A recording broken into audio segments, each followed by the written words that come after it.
there's a reason. A deep primal reason why a sudden knock on the door in the dead of night sends a chill right down your spine.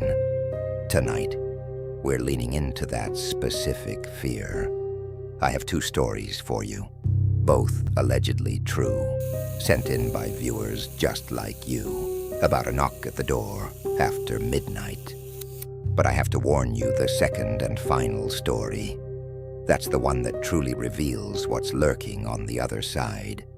And it is so much worse than you can imagine. So, lock your doors, turn down the lights, and if you enjoy stories that will keep you staring at the ceiling all night, take a second to hit that subscribe button. You don't want to miss what's coming.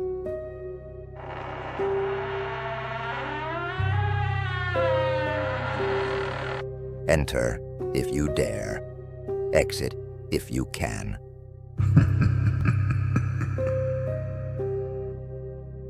The Midnight Knock. Our first story, sent in by a man about his cousin, Jenna, is about what happens when you open the door. Jenna had just moved into a small, 4th-floor apartment in a new city. She didn't know a soul and was used to a quiet life. That is, until the knocking started. It happened every single night, with terrifying punctuality. At the stroke of midnight, 3 sharp, clear knocks would echo from her apartment door. For the first few nights, she figured it was a drunk neighbor at the wrong door. She'd checked the peephole, but no one was ever there. The hallway was always completely empty, eerily quiet. She even left a note on her door, asking them to stop. But the note would be gone by morning. And that night, like clockwork, the 3 knocks returned. As the days bled into weeks, the nightly ritual began to grind her down. The knocking grew louder, more demanding, filling her small apartment and her head with a dread that just kept building. She stopped sleeping. She would lie in bed, staring at the door, just waiting for it. One night, after almost a month of this, Jenna decided she couldn't take it anymore. The waiting was worse than anything that could possibly be out there. She sat on her couch, her eyes glued to the clock on her phone as it ticked toward midnight. 11:58, 11:59. The second the numbers flipped to 12:00, the 3 knocks came, louder and sharper than ever before. Fueled by a mix of raw terror and desperation, Jenna leapt to her feet, stormed to the door, and ripped it open. For a heart-stopping second, she saw nothing. The hallway was empty, just like always. Confusion washed over her, but it was immediately replaced by a cold that had nothing to do with the temperature. It was a deep, penetrating chill that stole the air from her lungs. And then she perceived it, not with her eyes, but with some other deeper sense. A shadow, a figure, tall and impossibly thin, slipped right past her through the open doorway. It made no sound and had no face, but she felt its presence move through her like a jolt of static electricity. From that night on, Jenna was gone. Her family filed a missing persons report, but the police found her apartment completely undisturbed, locked from the inside. The neighbors, though, would whisper about something strange that continued long after she vanished. The 3 sharp knocks that still came from her empty apartment every single night at the stroke of midnight.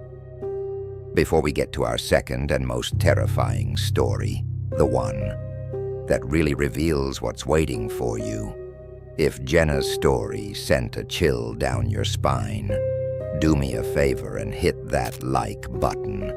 It tells me you appreciate this kind of content and it genuinely helps the channel. Now take a deep breath. What happened to Jenna is the stuff of nightmares. But what happened to Liam in our final story is what happens when the thing that's knocking isn't trying to get in from the outside. The Haunting from the Screen. This last account is the most disturbing because it blurs the line between our world and something else. It comes from the friend of a young man named Liam. He loved horror movies. His girlfriend often told him he shouldn't watch scary movies alone in his apartment so late at night, but he always laughed it off. It was just a movie, after all. One night, he was watching a particularly nasty found footage film. The story was about a gaunt, hollow-eyed thing that haunted a family by appearing at the edge of the camera's view, always drenched in water, as if it had just crawled out of a deep well.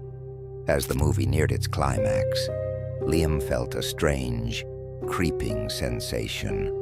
The figure on his TV screen, in one of its fleeting appearances, seemed to turn its head and look directly at him.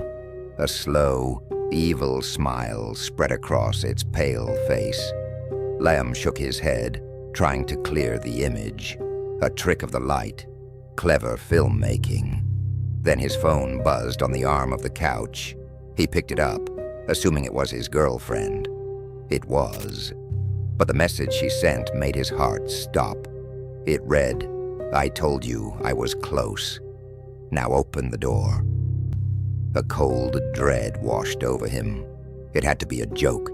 She was messing with him, trying to give him a scare. At that exact moment, a soft, hesitant knock came from his front door.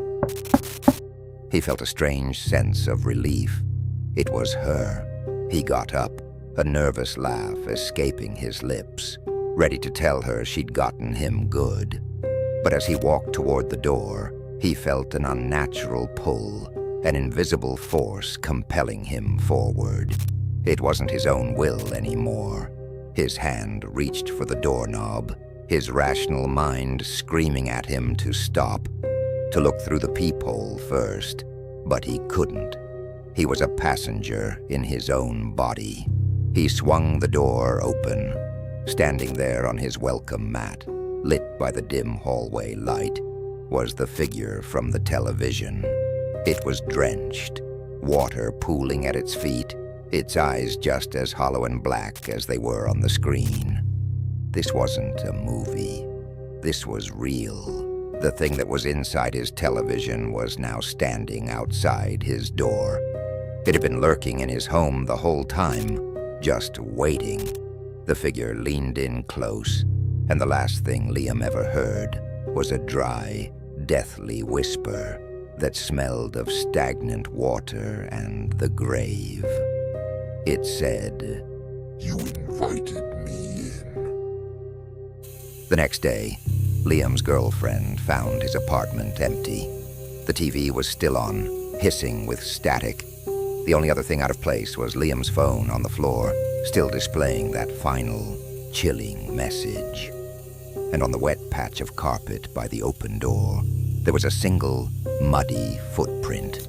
Neighbors later told police they heard strange, soft knocking coming from inside Liam's apartment for weeks after, but no one ever saw Liam again. A knock on the door is a universal symbol. It's the sound of the unknown asking to come in. In folklore, there are countless stories of evil spirits and terrible creatures that need to be invited into a home before they can do harm. These stories tap into the deep-seated fear that our homes are only safe as long as that door stays closed. Jenna made the fatal mistake of opening the door to it. But Liam's story is a chilling upgrade to that fear. It suggests that in our modern world, the things that want to get in don't have to stand on our porch anymore. They can lurk inside our screens, inside the very entertainment we use to distract ourselves, just waiting for us to pay attention, to accidentally open a digital door. The knocking in his case was just a final courtesy call. So I'll leave you with this. What do you think is the most terrifying thing that could be waiting on the other side of a midnight knock? A ghost? A monster? Or something else entirely? Let me know your thoughts in the comments below. And if you want more terrifying tales, make sure you're subscribed with notifications on. You never know when the next story will come knocking. Stay safe, and whatever you do, don't answer the door.